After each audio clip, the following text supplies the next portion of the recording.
Започваме с поглед към бедственото положение в Цар Калоян. Ще ви покажем кадрите, които нашият зрител Цаню Тодоров е заснел от втория етаж на къщата си на 7 август по обед. Ще видите как река Хлебаровска, която по разказа на нашия зрител иначе тече като малка вада през града, прелива и влиза в първите етажи на неговата къща и домовете на съседите му.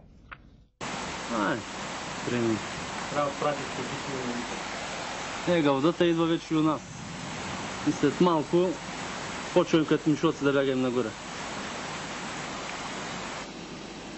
Къщата му ще падне на човека. Нашата ще падне. Ще падне. Нашата до камък, як.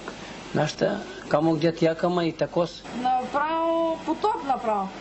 Гледай батлака. Да, ето виж бидони, колко бидона носи. Я да видим черчевето. Контролирано изпускане. Всичко на хората.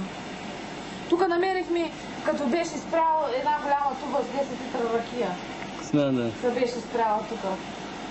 А нашето олиото пък изтече. Олиото ли? Къде е олиото? Цял пакет и половина. Няма го? 2 бутилки намерим сега. Мали, няма. Кошмар. Боже, смятай от къщата. Див ужас.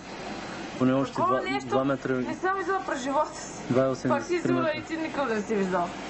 Ето, виждаш, олио плува. Видя ли го? Бутилки стек. Да. Всичко отнася.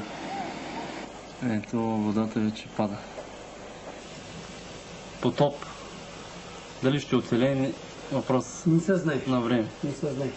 То ще оцелеем, ама как ще се справим после? Кошмар. Кошмар направо така. Вода.